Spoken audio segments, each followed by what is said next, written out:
Chandu the Magician.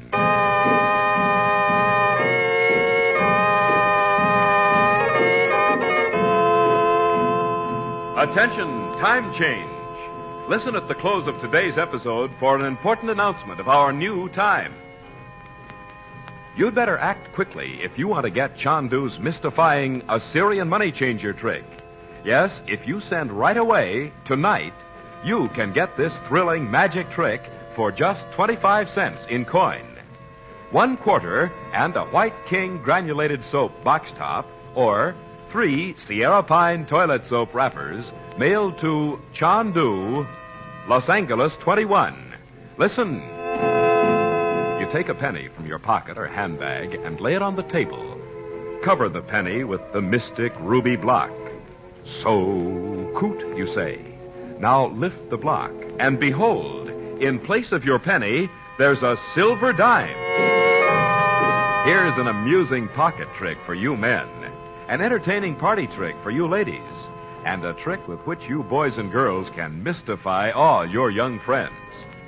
Just send a quarter and a White King soap box top, or 3 Sierra Pine toilet soap wrappers to Chandu, Chandu, Los Angeles 21.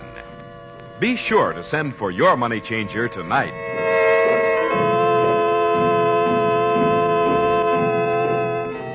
Frank Chandler, known in the Far East as Chandu the Magician, has learned that the sinister Roxor believes Chandler's occult powers are due to a talisman, the great emerald given him by his teacher, the yogi.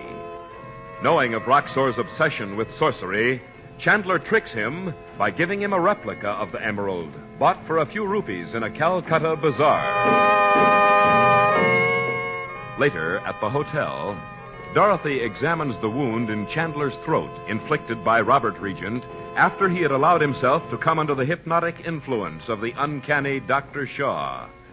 The wound has taken the form of a cobra's head, and about Chandler's throat is a curious mark, like the outline of a serpent.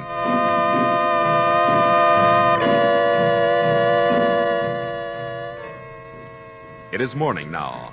In the sitting room of the hotel suite, Dorothy hurries to answer a knock at the door. Chandu the Magician.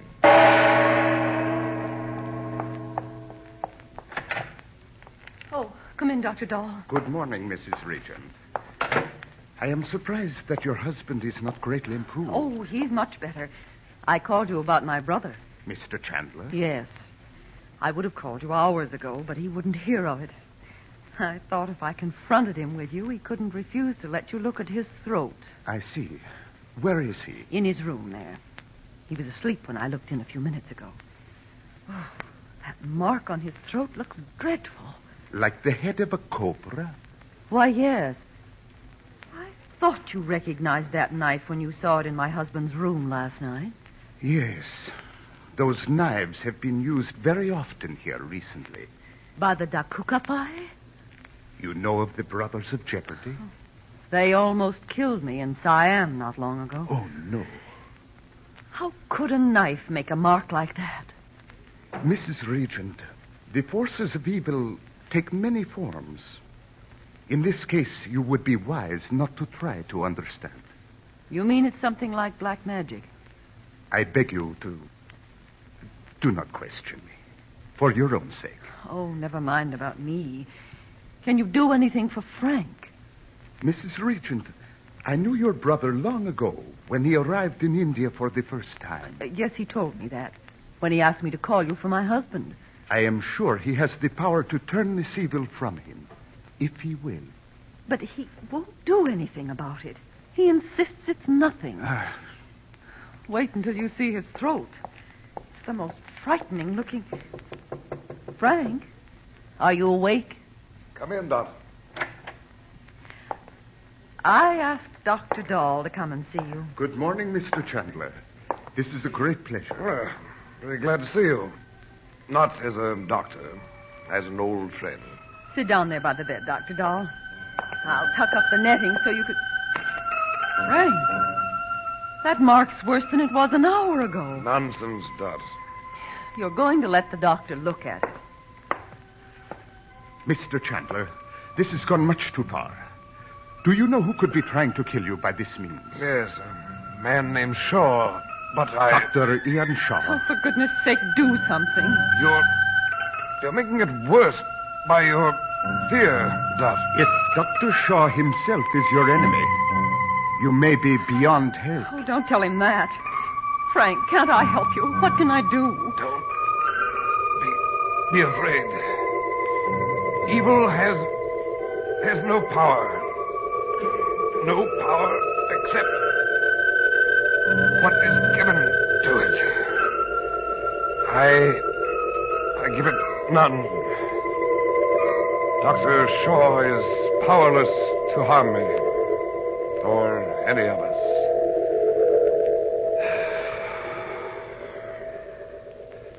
You see, Dot? It's all right. Frank, are you sure? Quite sure. I ask your pardon, Mr. Chandler. If you had died, the blame would be mine. Not at all. If I'd realized sooner what Shaw was up to, it needn't have happened. For Pete's sake, what's going on? Oh, good morning, Dr. Dahl. Is Uncle Frank sick? No, Betty, this is just a social call. At 7 o'clock in the morning? Your uncle and I are very old friends, Miss Betty. Uncle Frank, are you really okay? Certainly. Well, I thought maybe that cut... Hey, the mark's gone. What? You can't even see it. No, I told you last night it was nothing. Mr. Chandler, if this influence is to continue here, we shall need your help. Oh, he won't be here, Dr. Dahl. We're going home to California. Oh, I regret that very much. I suppose this is as good a time as any to tell you, Dot. I'm not going with you. Oh, no, wait a minute. He doesn't mean it. Do you, Uncle Frank? Yes, I'll have to stay in India for a while. Oh, Frank. We were going to pick up Naji in Cairo and take her home with us. Well, she won't care about going if you are not there, Uncle Frank. We can decide that later, Betty. Let's go down and have breakfast as soon as Uncle Frank's ready. Won't you join us, Dr. Dahl? I am sorry, Mrs. Regent. When I have spoken for a time with your brother, I must go. Well, we can have something set up here if you like, Dr. Dahl. I'll see about it, Frank. I was going to have a tray sent up for Robert anyway. Come along, children. Goodbye, Dr. Dahl. Bye, Doctor. Glad to have met you. I regret that we could not have met under happier circumstances. He's a funny guy. You know that? There's something about him. I almost think... What, Mother? Oh, nothing. Uncle Frank seems to trust him, so I suppose he must be all right.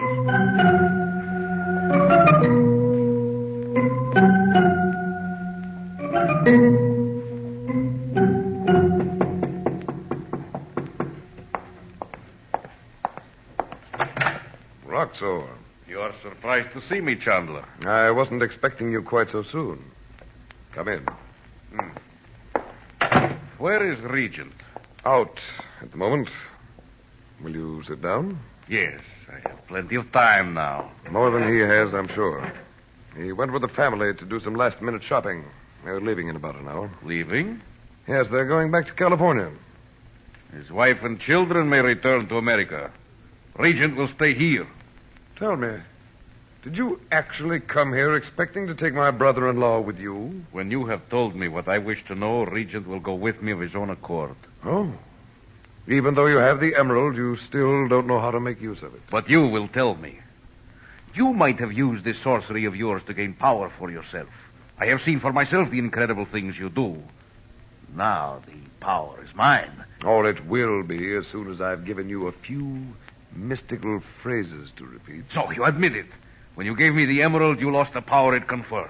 Roxor, hasn't it occurred to you that there's a reason why you failed? Failed? You've had this mania. Mania? You say I'm a madman? This mania for making use of sorcery.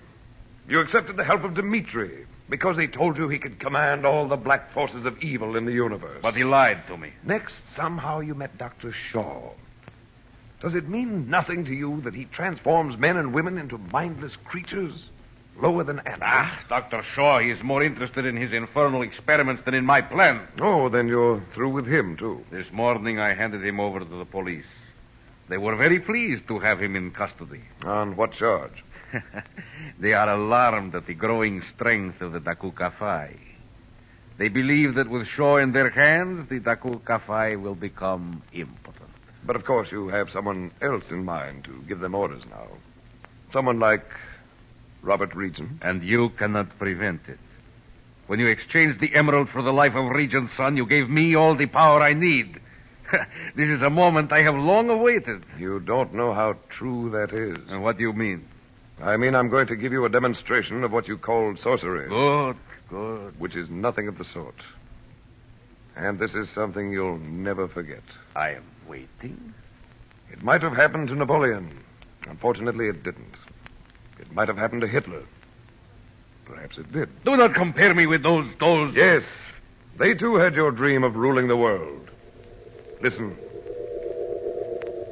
That sound. Yes. You've heard it before. Roxor, far out in the Atlantic Ocean, is a small island. Uninhabited now, except for the voices of forgotten men, whispering in the ruins of a forgotten world. What are you saying? You're going there. Before you're picked up by some ship off its course, you'll know what it means to rule the world. For you, that island will be the world. Stop, Chandler! Stop, I say! Too late.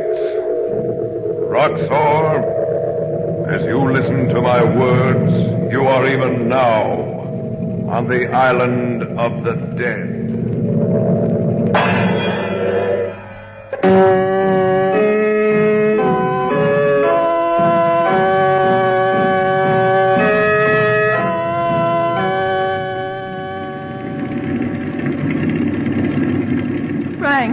Won't you change your mind? You might still be able to get a ticket. I'm sorry I can't, Dot.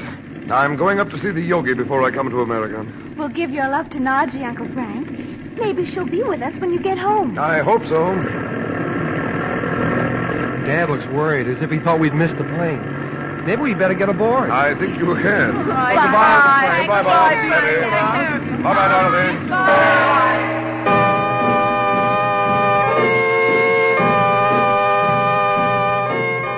On this final episode of this current series of Chandu the Magician, may I remind you to send for the magic trick that changes pennies into dimes. Yes, if you hurry, you can still get Chandu's Assyrian money changer for just 25 cents.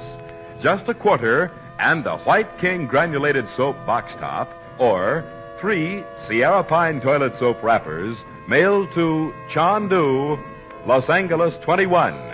Listen. You lay a penny on a table in plain sight. Cover the penny with the mystic ruby block, the money-changing block. So coot, you say. Then take away the block. The penny has disappeared, and you see a bright silver dime instead. This is your final reminder. Send for your Assyrian money changer right away, tonight. Mail a quarter and a White King soap box top, or 3 Sierra Pine toilet soap wrappers to Chandu, Chandu, Los Angeles 21. You'll get your money changer by return mail, postpaid.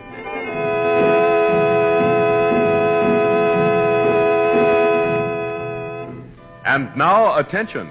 Time change. Beginning Thursday, February 3rd, you will hear Chandu the Magician at night. In a new series of dramatic half hours, Chandler, Dorothy, Betty, Bob, all as you know them now, against a colorful background of mystery, romance, intrigue, fabulous India, timeless Egypt. Remember, beginning February 3rd, 9 p.m. Mountain Standard Time.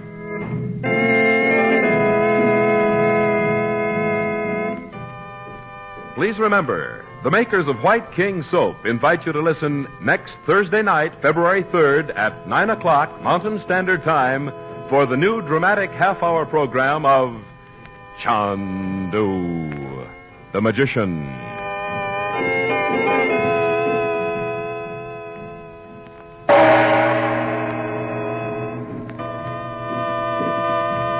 This is the Mutual Don Lee Broadcasting System.